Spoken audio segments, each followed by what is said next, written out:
Hi everyone. Today we'll be presenting to you the optimal morning health routine for improved health and productivity. My name is Dear Kakalavaram. And I'm Alex Fry. We're going to talk to you about a multitude of things today, beginning with why you should implement this optimal morning routine into your day, and then we'll go into the science-backed reasoning of why we're recommending what we're recommending. So just a quick primer, we'll be talking about hydration, sunlight exposure, exercise, and delaying your caffeine intake. Then we'll close it out with a conclusion. Beginning with why you should implement a morning routine into your day. These are powerful anchors to improve your health and productivity. Let's first talk about how a college student begins their day. If no obligations in the morning, a college student will wake up between 10 a.m. to 12 p.m., either recovering from a late night out, a late night with friends, or after a late night staying up finishing an assignment, or simply sleeping in. This type of behavior is not sustainable when you're a working professional. To be at work latest by 9 a.m., you'll need to get up significantly before that to root your day in productivity and health. There are many benefits with implementing a morning routine into your day. Number one, you'll get to check more things off your to-do list. Unlocking the valuable time in the morning, if you wake up between 6 to 8 a.m., will give you so much time back to complete your most important tasks of the day. If you're in college, you could either start your assignments, write your next speech for Professor Hadlock's class, you can get some exercise in, or you could simply just meditate, reflect, and just get ready for the day ahead. On this note, you get to choose how your day goes. When you wake up in the morning, you have much more time for planning and for just aligning yourself with the rest of the day. Having control over your time is one of the most important things as a working professional. It will empower you to get more accomplished in your day. And these two fall right into the third point of improved mental health. When you're accomplishing your goals and your tasks daily, these will compound over time and help you feel like you're achieving what you want to achieve, improving your mental health. And if all goes according to plan and you're completing your goals and tasks for the day, you will see improved sleep. Whether it's a matter of reorienting your late night tasks to the morning or simply just sleeping with less stress, you will be well rested and ready to tackle on your challenges for the next day. Now, beginning with the first step, hydration. Hydration is one of the most important things of your day. Dehydration is the biggest killer of energy levels in anybody. So first thing you should do when you wake up is drink a tall glass of water. And this is beneficial for multiple reasons. First, it increases your energy levels. Water is needed by your body to complete many of its internal tasks. It helps your internal mechanisms regulate properly. It provides increased red blood cell count and oxygen to your body, which increases the health of your skin, your body, and your brain. On the note of the brain, water is incredibly essential for neurological performance. Water aids cognition, specifically within attention, concentration, and memory, all of which you need to be most productive in your day. Now, with us having talked about hydration, I'd like to pass it over to Alex for us to talk about sunlight exposure.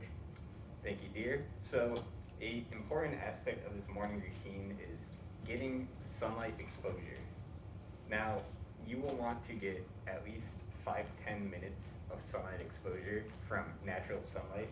So this means you will want to get outside, want to go outside to get this exposure. And what this will do is that when these sun rays get into your eyes, it will release a chemical called cortisol. And what cortisol does to your body is it wakes you up and it keeps you alert. And this will kind of streamline into the rest of your day. Now, we stress that you want to go outside for this because if you're inside getting sunlight from your windows, it actually blocks UV light. However, if it's like 5 to 6 in the morning, an alternative is that you can go around your house and turn on all of your lights, and it will produce a similar effect, and most importantly, get that cortisol release. Now, moving on to another important aspect, which is getting some form of exercise. Typically, what people do is go for a walk. Now, you will want to go outside and get a walk for at least 5 to 20 minutes.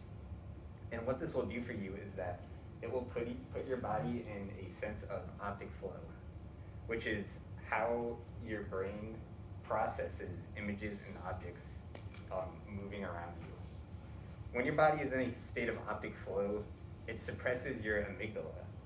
And what the amygdala is a part of your brain that is your emotional behavior center. So people who have amygdala suppression, they have been found to experience less stress throughout the day and more emotional stability.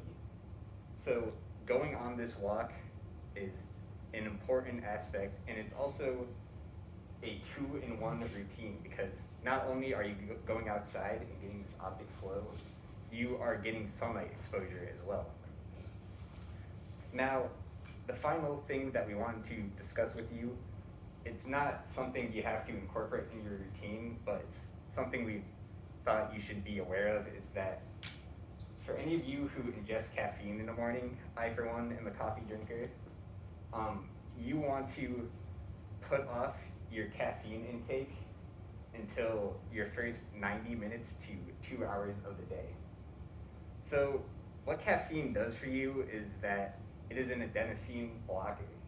And what adenosine does to your body is that it attaches to your receptors and causes you to feel sleepiness and drowsiness. So around nighttime, your body has a heavy amount of adenosine, and that is why we feel sleepy. So what caffeine will do is block these reactions with the receptors, and the caffeine will attach to the receptors themselves. And it will give you a nice morning boost. It'll keep you awake, it'll keep you alert. But it is not letting your body process all the adenosine that built up during the nighttime, and instead it's just pushing it off until later. So once caffeine wears off, which is typically around 4 to 6 hours, you will experience what most people associate as an afternoon crash. Now, what getting caffeine 90 minutes to 2 hours will do for you is that first, it will let your body process adenosine right off in the start of the morning, and when this so-called crash does happen, the accumulation amount will not be as heavy, and it will also be towards the end of your day rather than during the middle of it, which most people are often busier during the middle of the day as opposed to around nighttime. Now, back to you, Deer. Thank you, Alex. Now that we've talked about the importance of implementing a morning routine into your day, and we've talked about how you can do so, let's go through a quick conclusion. Overall, this can improve your health, productivity, and mental well-being. We know this was a lot to process, the science-backed reasoning, so Alex and I have included a sample morning routine on the side. First, start your day off between 6 to 8 a.m. to unlock those valuable hours in the morning for your own work or for just anything to center yourself for the day. Right when you wake up, drink a tall glass of water to boost your hydration levels, which will increase your mental performance and your body's energy levels overall. Next thing you should do is go outside for 5 to 20 minutes of sunlight exposure. This will help improve your body's ability to push out the cortisol and increase your body's natural wakefulness. And then we go for a morning exercise. If you're a gym goer, you can go to the gym, do some cardio, or lift some weights. Just get your blood pumping and your body moving. If not, on a smaller scale, you can go for a walk. And as Alex mentioned, the 2-for-1 would be walk with sunlight exposure. So you can knock out 2 birds with 1 stone and be even more productive with your day. And then the final thing you should consider is to caffeinate 1.5 to 2 hours after waking up. This gives your body enough time to push out the adenosine and help you avoid the afternoon crash. And after you've completed your optimized morning routine for health and productivity, you are ready to begin the rest of your day. Thank you.